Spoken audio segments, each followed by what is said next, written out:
Здравствуйте. На телеканале «Новый век» программа «Вызов 112», в студии Эльвира Фазлиева.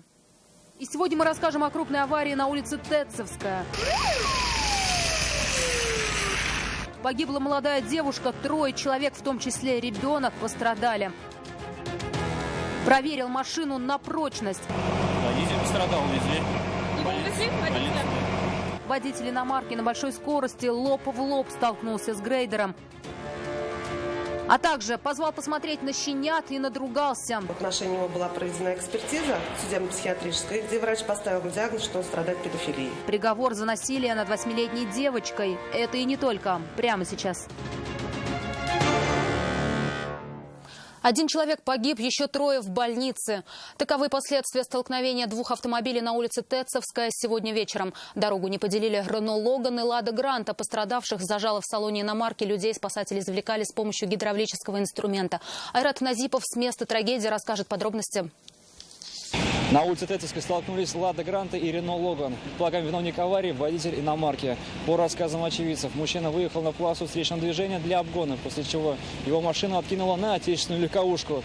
В салоне иномарки находились 3 человека – семья, муж, жена и ребенок. Пассажирка от полученных травм скончалась на месте еще до приезда медиков. Ребенок оказался зажат в салоне. Его извлекали спасатели с помощью гидравлического инструмента. Вместе с ребенком госпитализировали и отца. Также медики доставили в больницу водителя Лады Гранта. Степень травм пострадавших сейчас выясняется. На месте работают спасатели, а также ожидается приезд следственно-оперативной группы. Всю картину произошедшего еще только предстоит установить. Айрат Назипов, Наиль Абдулин, вызов 112. 22-летнего водителя Toyota Avensis с травмой головы госпитализировали после столкновения иномарки с грейдером, убирающим дорогу. Легковушка на высокой скорости выезжала с парковки одного из торговых центров на улице Адаратского и влетела в ковш многотонника. Иномарка лишилась передней части, трактор не пострадал. Что стало причиной аварии, выяснял Сергей Хайдаров. Водитель пострадал, увезли.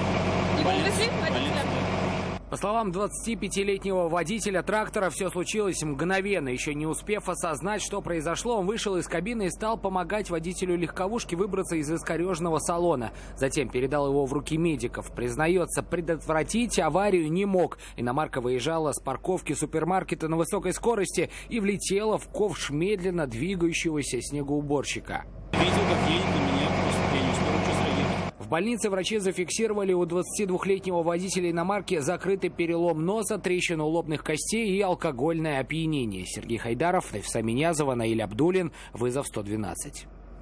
Пежо и Лада 12-й модели не поделили перекресток улиц Адаратского и Читаева. Никто из участников свою вину не признал, и они оба остались дожидаться сотрудников автоинспекции. Им теперь и предстоит решить, кто прав, а кто виноват. На этом участке дороги установлены камеры видеонаблюдения. Возможно, они помогут выявить истину. В Альметьевске наказали водителя школьного автобуса, нарушение которого попало в объектив видеорегистратора. Как установили автоинспекторы, водитель, двигаясь по улице Шевченко, выехал на полосу встречного движения и создал аварийную ситуацию.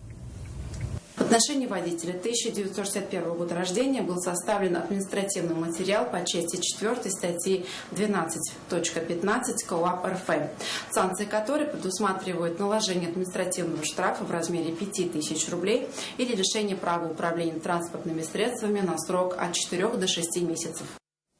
Лада Гранта вылетела в кювет и опрокинулась на крышу на трассе М7. Авария произошла рядом с поселком Николаевка. Водитель, ехавший в сторону Зеленодольска, не пострадал. Он находился в салоне один. Как он объяснил причину происшествия, расскажет Ленар Гинатуллин. После переворота водитель Лады Гранта даже не стал обращаться к медикам. В салоне машины помимо него никого не было. Рассказал, что ехал с Казани в сторону Зеленодольска и рядом с поселком Новониколаевка не справился с управлением. Вас повело, что ли? Вы не скорость? Нет, таскать начал. Таскать начал, да? А какая скорость была у вас?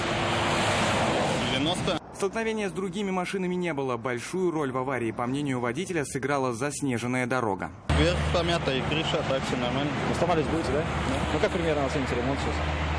Пока не знаю. Оформив аварию, водитель остался на месте дожидаться эвакуатор. Ленар Гинатуллин, Айрат Назипов, Константин Бушуев. Вызов 112. 700 килограммов незаконного маркированного табака изъяли полицейские у казанского предпринимателя. Как полагают стражи порядка, бизнесмен изготавливал продукцию кустарным способом, после чего продавал товар в различных районах города. Изъятый табак оперативники нашли в 3 торговых помещениях. Ее образцы отправили на экспертизу в Нижний Новгород для проведения товароведческой и ботанической экспертиз. Возбуждено уголовное дело по признакам преступления, предусмотрено частью 6 статьи 171 прим. 1 Уголовного кодекса Российской Федерации. Это производство, приобретение, хранение, перевозка или сбыт товаров и продукции без маркировки и нанесение информации, предусмотрено законодательством Российской Федерации. Оперативно-розыскные мероприятия и следственные действия по установлению всех обстоятельств противоправной деятельности фигуранта продолжаются.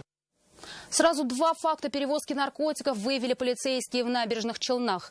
В первом случае сотрудники ГИБДД остановили Volkswagen на стационарном посту при въезде в город. Его водитель заметно нервничал. В ходе досмотра в кармане его куртки обнаружили пачку из-под сигарет. Внутри находился бумажный сверток с веществом растительного происхождения. По подозрению в перевозке наркотических средств мужчина задержан. В машине имеешь запрещенное, принадлежащее вам? Да. Оружие, наркотики, боеприпасы? Да. Что именно? Наркотики.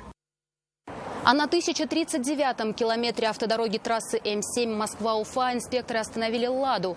В салоне находились 5 человек. В ходе досмотра машины под задним пассажирским сиденьем полицейские обнаружили и изъяли полимерный пакет с темным брикетом. По подозрению в перевозке наркотических средств всех 5 доставили в отдел полиции. По обоим фактам возбуждены уголовные дела по статье «Покушение на незаконное производство, сбыт или пересылка наркотических средств».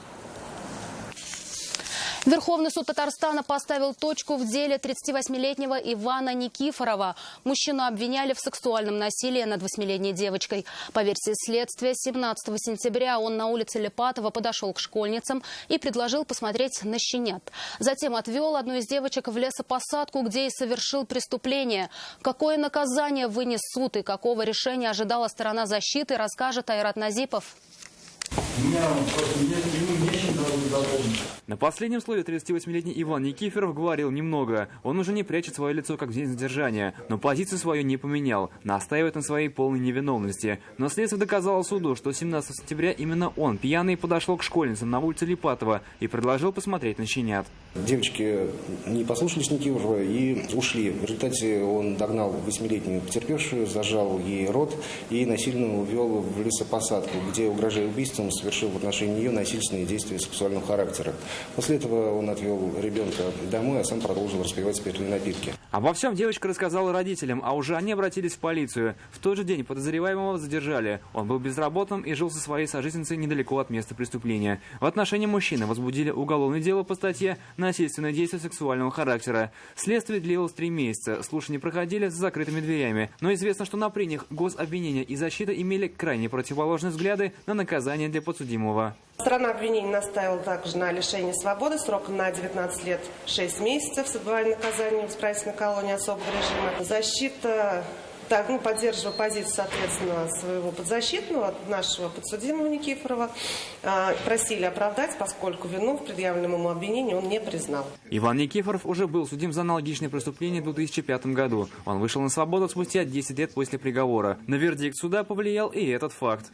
Признак Никифорова Ивана Владимировича виновным в совершении преступления, предусмотренного статьей 132, части 5 УК РФ, и назначить ему наказание в виде 18 лет лишения свободы с отбыванием в исправительной колонии особого режима с лишением права заниматься деятельностью, связанной с работой и общением с детьми в дошкольных учреждениях и школах сроком на 18 лет. Срок наказания Никифорова исчисляется со дня вступления приговора в законную силу. Помимо этого, суд обязал подсудимого выплатить потерпевшей 500 000 рублей и назначил ему принудительное лечение от сексуального расстройства. Как установила судебно-психиатрическая экспертиза, мужчина страдает педофилией. Айрат Назипов, Наиль Абдулин, вызов 112. Это все, о чем мы успели вам рассказать. В студии была Эльвира Фазлиева. До встречи и не бросайте вызов судьбе. Вдруг она его примет.